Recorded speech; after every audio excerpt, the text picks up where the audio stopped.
तो हेलो दोस्तों, स्टूडेंटपुर के सुबह के रोजगार न्यूज में आपका बहुत बहुत स्वागत है। तो आइए देर न करते हुए आज के ताज़ा खबरों के साथ शुरुआत करते हैं। तो बहुत बड़ी खबर एक आई है और इससे बहुत लोगों का फायदा होने वाला है। तो देखिए, ये खबर लिखी हुई है कि सिपाही भर्ती में अब निगेटिव मार्किंग नहीं। बहुत अच्छा फैसला लिया गया है ये। कुछ लोगों के लिए अच्छा भी होगा और कुछ लोगों के लिए थोड़ा सा दुखी वाली भी समाचार है। इसमें थोड़ा सा ज़्यादातर बता दें कि मेरिट हाई जाने की चांस है। मेरिट जो होगी थोड़ा सा हाई जाएगी। इससे अब डर नहीं रहेगा कि निगेटिव मार्क है और सभी बच्चे सभी प्रश्न करके आएंगे। तो आइए पेपर में क्या दिया है उसको हम थोड़ा सा पढ़ लेते हैं, फिर इसके बारे में इस पे विस्तार से चर्चा करेंगे। तो दिया है कि राज्य सरकार ने यूपी पुलिस का हिस्सा बनने का सपना देख रहे अभ्यर्थियों की बड़ी राहत है कि सरकार ने आरक्षण व बंदी रक्षकों के पदों के लिए होने वाली परीक्षा में निगेटिव मार्किंग की व्यवस्था समाप्त कर दी है। मुख्यमंत्री योगी आदित्यनाथ ने सोमवार को कैबिनेट बाई सर्कुलेशन इस प्रस्ताव को मंजूरी दी है। इसके लिए कैबिनेट बाई सर्कुलेशन से उत्तर प्रदेश आरक्षित तथा मुख्य आरक्षित सेवा चतुर्थ संशोधन नियमावली 2025 तथा उपकारागार प्रशासन व सुधार विभाग जेल वार्डर संवर्ग सेवा। आगे क्या लिखा है कि द्वितीय संशोधन नियमावली 2025 को स्वीकृति प्रदान की गई है। आरक्षी व बंद रक्षी के पदों पर भर्ती परीक्षाओं में अभी तक गलत उत्तर देने पर नेगेटिव मार्किंग करते हुए नंबर काटे जाने की व्यवस्था थी और आरक्षी पद पर भर्ती परीक्षा से सही उत्तर देने वाले 2 नंबर देने और गलत उत्तर देने वाले पर आधा नंबर काटने की व्यवस्था थी। तो बहुत बड़ी खबर है और यहाँ से निगेटिव मार्किंग को समाप्त कर दिया गया है। ऊपर क्या लिखा हुआ है थोड़ा सा इसको देखते हैं कि पुलिस मोटर परिवहन के मुख्य आरक्षी परीक्षा का परिणाम घोषित है। उत्तर प्रदेश पुलिस मोटर परिवहन शाखा में मुख्य आरक्षी 176 पदों की 5 अक्टूबर को हुई विभागीय परीक्षा का परिणाम घोषित कर दिया गया है। इस बारे में बोर्ड की वेबसाइट यूपी pb.gov.in पर अभ्यर्थी परिणाम देख सकते हैं। अगले चरण की प्रतियोगात्मक तकनीकी दक्षता परिणाम परीक्षण के प्रवेश पत्र के बारे में सूचना जल्द ही बोर्ड की वेबसाइट पर दी जाएगी। एक बहुत बड़ी बात आप लोगों को बता दें कि जो नई पुलिस विभाग की भर्ती आने वाली है वो अपने नोटिफिकेशन के अंतिम चरण में है। बहुत जल्द आप लोगों को बहुत ही जल्द एक नया नोटिफिकेशन देखने को मिलेगा और लगभग ये पदों की संख्या हो सकती है 30,000 के पार आपको देखने को मिलेगी। तो आप लोग तैयारी में लग जाइए। 30 से 50,000 के बीच में ये भर्ती रहेगी। तो आप तैयारी में फिर से लग जाइए और आप लोगों को बहुत बड़ी भर्ती फिर पुलिस विभाग में देखने को मिलेगी। तो ये बहुत अच्छी खबर है कि सिपाही भर्ती से अब नेगेटिव मार्किंग को समाप्त कर दिया गया है। अब अगली सूचना क्या है उसको देख लेते हैं। जो अगली सूचना दिया गया है कि चतुर्थ श्रेणी की शिक्षक भर्ती प्रक्रिया जनवरी से। ये खबर है बिहार की। तो चौथे चरण की शिक्षक भर्ती की TRE-4 की जो प्रक्रिया जनवरी से शुरू होगी। इसके लिए 15 जनवरी तक बिहार लोक सेवा आयोग के अध्याचन भेज दी जाएगी और शिक्षा मंत्री सुनील कुमार ने सोमवार को सूचना भवन सभागार में आयोजित प्रेस वार्ता में यह जानकारी दी कि उन्होंने बताया कि रिक्त पदों का आरक्षण के हिसाब से रोस्टर क्लियरेंस कराया जाएगा और TRE-4 में 25,000 से कम रिक्त नहीं होंगे, यानी कि 25,000 से ऊपर आपको भर्ती देखने को मिलेगी। और यहाँ पे और कुछ थोड़ा सा लिखा हुआ है जो कि थोड़ा सा इसको हम पढ़ लेते हैं कि दिया गया है कि नियुक्ति के लिए 31 जिलों के रिक्तियां मिल चुकी हैं और इसके अलावा हाई स्कूल में 5500 पुस्तकालयों या नियुक्ति संभावना है। मतलब लगभग अध्यापकों की मान के चलिए कि ये 25,000 कहा जा रहा है लेकिन आपको 30-32,000 पद देखने को मिलेंगे। तो यहाँ पे कुछ और मोटी मोटी हेडलाइनों में लिखा गया है कि 31 जिलों से मिल चुकी है शिक्षकों की रिक्तियां और हाई स्कूल में 55। वही बातें यहाँ पे रिपीट की गई है।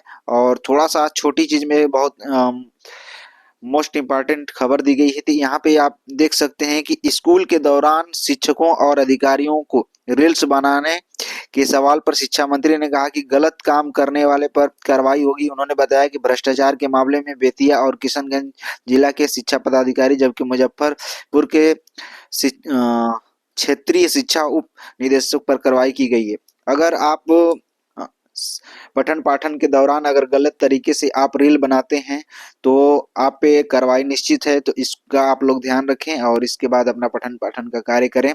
तो अगली सूचना क्या है उसको देख लेते हैं। जो अगली सूचना है, योगी मंत्रिमंडल में नए वर्ष पर बड़े बदलाव की अटकलें। जो योगी की मंत्रिमंडल है, नए वर्ष में उनपे कुछ उलटफेर होने वाला है और इसको आखिर ये पेपर में दिया है तो थोड़ा सा उसको हम देख लेते हैं कि क्या दिया है। कि गुजरात जैसा प्रयोग दोहराए जाने से चर्चा बेचैनी और 54 मंत्री वर्तमान में योगी मंत्रिमंडल में है जबकि 60 हो सकते हैं। तो कुछ इसमें थोड़ा सा इधर उधर आपको पद देखने को मिलेगा। तो चलिए, हमको बहुत इससे लेना देना नहीं है, लेकिन कुछ अहम बातें होती हैं जिससे हम लोगों को लेना देना। हम लोगों को रोजगार चाहिए और ये चैनल सिर्फ रोजगार को सपोर्ट करता है। तो आइए देखते हैं कि अगली जो खबर है वो क्या है। तो जो अगली खबर बहुत ही गजब की खबर आई है कि अरावली से जुड़ा हुआ ये खबर है। लिखा है कि अरावली से जुड़ा आदेश स्थगित। जो अरावली को मतलब वो करने वाली बात थी अब स्थगित कर दिया गया है। ये काफी चर्चा में रहा। ये बहुत अच्छी खबर हुआ है कि इसको स्थगित कर दिया गया है, नहीं तो फिर अरावली नहीं रहता तो हमारा फिर भारत बहुत मुश्किल में हो जाता फिर।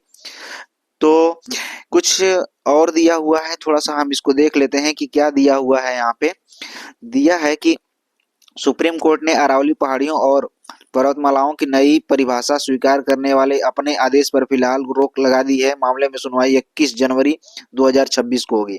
कब होगी? 21 जनवरी 2026 को होगी। अदालत ने चिंता जताई है कि एक्सपर्ट कमेटी की रिपोर्ट और कोर्ट की टिप्पणियों की गलत समझा जा रहा है। भारत के मुख्य न्यायाधीश सूर्यकांत तथा न्यायमूर्ति जेके माहेश्वरी और न्यायमूर्ति ऑगस्टिन जॉर्ज मसीह की अवकाशकालीन पीठ ने इस मुद्दे पर व्यापक और समग्र समीक्षा के लिए इस क्षेत्र के विशेष विशेषज्ञों को शामिल कर उच्च स्तरीय पर जांच करने की सिफारिश की थी। और अगर हम इसको पूरा पढ़ने लगेंगे तो ये वीडियो बहुत लंबा हो जाएगा, तो थोड़ा सा हम मोटी मोटी चीज पढ़ते हैं। तो आगे देखते हैं आगे की न्यूज क्या है। जो आगे की न्यूज है कि पीएम श्री विद्यालयों में बनेंगे खेल मैदान। ये बहुत अच्छी चीज है, इसको थोड़ा सा हम देख लेते हैं कि क्या दिया है। कि प्रदेश में पहले और दूसरे चरण में चयनित 532 और पीएम श्री कंपोजिट विद्यालय में खेलकूद सुविधाओं का व्यापक विस्तार किया गया है और बेहतर खेल मैदान उपलब्ध कराने के साथ साथ बैडमिंटन कोर्ट, बास्केटबॉल से जुड़ी सुविधाएं, ओपन जिम, झूले लगाए जाएंगे। इसके लिए अगर बच्चे थोड़ा सा यहाँ पे अपने खेल कूद में प्रतिस्पर्धा दिखाएंगे तो हर कोई हर क्षेत्र में जाना चाहता है तो वहाँ भी उनको एक नया अवसर मिलेगा। ये बहुत अच्छा फैसला है। और अगली जो न्यूज दी है कि नए साल में टीईटी का अनिवार्यता से राहत दे सरकार। शिक्षक संघ है जो कि बार बार यहाँ पे आंदोलन कर रहा है कि जैसे कि सुप्रीम कोर्ट ने कहा है कि सभी शिक्षकों को टीटी पास करना अनिवार्य है, नहीं तो फिर उनको नौकरी से हाथ धोना पड़ेगा। तो ये इनका बेहतरीन प्रदर्शन हो रहा है और विरोध भी हो रहा है। तो यहीं पे कुछ लिखा हुआ है कि देखते हैं क्या लिखा है। लिखा है कि अखिल भारतीय प्राथमिक शिक्षक संघ ने केंद्र और प्रदेश सरकार से शिक्षकों को नए साल में शिक्षक पात्रता परीक्षा टीईटी की अनिवार्यता से राहत देने की मांग की है। संघ का कहना है कि पिछले 4 महीनों से देश और प्रदेश के शिक्षक टीईटी अनिवार्यता के खिलाफ आंदोलन कर रहे हैं, लेकिन अब तक इस संबंध में कोई आदेश जारी नहीं किया गया। शिक्षकों को उम्मीद है कि नए वर्ष में सरकार इस पर एक सकारात्मक निर्णय लेगी। संघ के राष्ट्रीय अध्यक्ष सुशील कुमार पांडे ने बताया कि शिक्षकों ने से मिलकर टीईटी की छूट मांग रखी गई है। उन्होंने कहा कि शिक्षक न केवल शिक्षण कार्य कर रहे हैं बल्कि महीने से विशेष गहन पुनरीक्षण अभियान में भी सक्रिय रूप से भाग लेते हुए साथ ही साथ सरकार की विभिन्न योजनाओं को धरातल पर उतारने में भी शिक्षकों का अहम भूमिका है। तो ये बहुत गलत हो रहा है कि जिनको नौकरी मिल गई है उस समय उनकी क्या एज थी और इस समय उनकी एज क्या है, तो उनके लिए टीईटी पास करना बहुत असंभव वाली बात है। फिर भी लोग लगे हुए हैं, अब क्या करें जब ऐसा जो सुप्रीम कोर्ट का फैसला आ गया है। अब देखिए इस पे सरकार को कुछ न कुछ अध्यादेश जारी करके इसको थोड़ा सा इसको वो करना चाहिए। चलिए, आखिर ये पेपर में दिया है तो इसको हमको देखना है। आइए देखते हैं आगे क्या है। आगे है कि दवाओं की थोक बिक्री का रखना होगा वीडियो रिकॉर्ड, गोदामों की जियो टैपिंग। इस समय थोड़ा सा दवाओं के मामले में फर्जीवाड़ा ज्यादा हो रहा है, इसलिए जो भी आप बिक्री कर रहे हैं, चाहे जो भी सामान मतलब आप आयात निर्यात कर रहे हैं, उसका आपको एक वीडियो बना के रखना होगा कि कितने आपने आयात किया है और कितना आपने निर्यात किया है। इस संबंध में ये न्यूज है। तो चलिए देखते हैं अगली खबर जो है कि लेखपाल भर्ती की विज्ञापन पर श्वेत पत्र की मांग, ऐसा अखिलेश यादव ने कहा है। तो ये न्यूज दिया है तो थोड़ा सा इसको हम पढ़ ही लेते हैं कि लिखा है कि लेखपाल भर्ती परीक्षा 2025 के विज्ञापन को लेकर एक बार फिर विवाद गहरा गया है। प्रतियोगी छात्र संघर्ष समिति के मीडिया प्रभारी और छात्र आंदोलन समन्वय समिति से संयोजक प्रशांत पांडे ने मुख्यमंत्री आदित्यनाथ योगी को पत्र लिखकर 16 दिसंबर को जारी विज्ञापन को निरस्त किए जाने और 28 दिसंबर को संशोधित विज्ञापन जारी करने पर कड़ा ऐतराज जताया। उन्होंने इस पूरे प्रकरण पर श्वेत पत्र जारी करने की मांग करते हुए आरोप लगाया कि राजनीतिक दबाव के चलते अनारक्षित वर्ग के मेधावी छात्रों के हितों से समझौता किया गया है। प्रशांत पांडे के अनुसार उत्तर प्रदेश के अधीनस्थ सेवा चयन आयोग ने 16 दिसंबर को विज्ञापन जारी कर लेखपाल के लिए अनारक्षित वर्ग के 4,165 पद घोषित किए थे, लेकिन कुछ ही दिनों के बाद 28 दिसंबर को नया विज्ञापन जारी कर अनारक्षित पदों की संख्या घटाकर 3,205 कर दी गई। छात्र संगठनों का कहना है कि यह कुछ बदलाव न तो पारदर्शी है और न ही इसके पीछे कोई स्पष्ट प्रशासनिक कारण सामने आया है।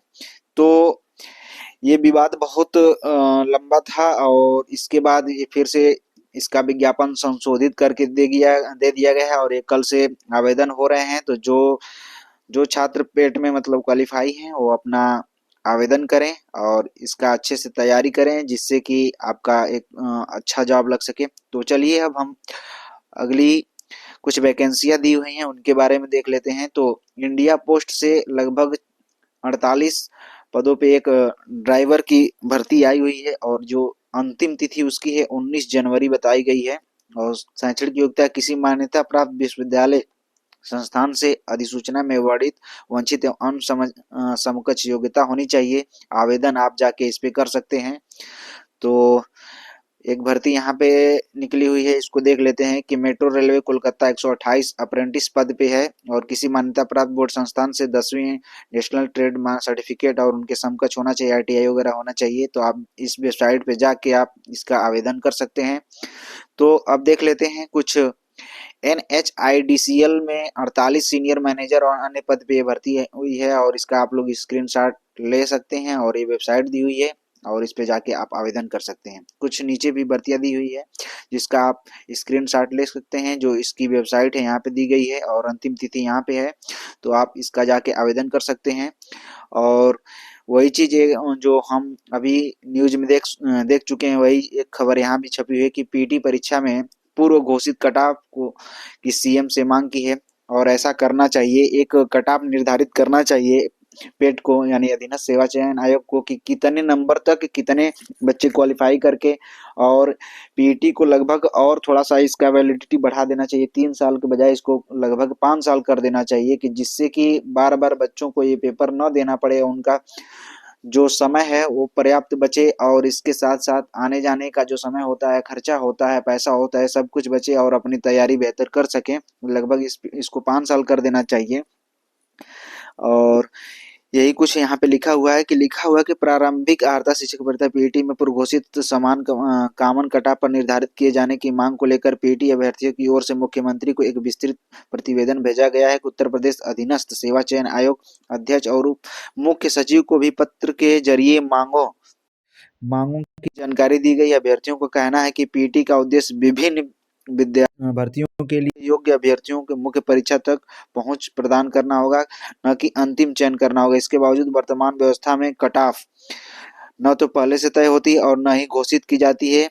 इसकी वजह से अभ्यर्थियों को आर्थिक, मानसिक और व्यवहारिक कठिनाइयों का सामना करना पड़ता है। बात सही है कि इनको एक कट ऑफ निर्धारित करना चाहिए, चाहे जो भी है।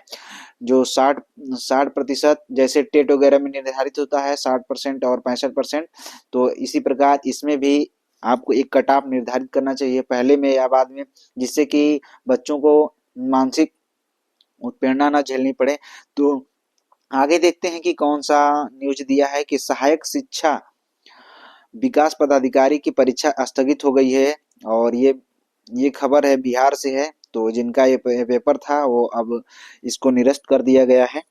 तो ये बहुत वीडियो लंबी हो जाएगी, इसलिए थोड़ा सा हमको इसको शॉर्ट में बनाना पड़ रहा है। और अगली खबर कुछ यहाँ पे भर्तियां दी हुई हैं, आप इसका स्क्रीनशॉट ले सकते हैं और आप इस पे जाके आवेदन कर सकते हैं। तो बिहार तकनीकी सेवा आयोग से कुछ भर्तियां निकली हुई 2829 पद पे।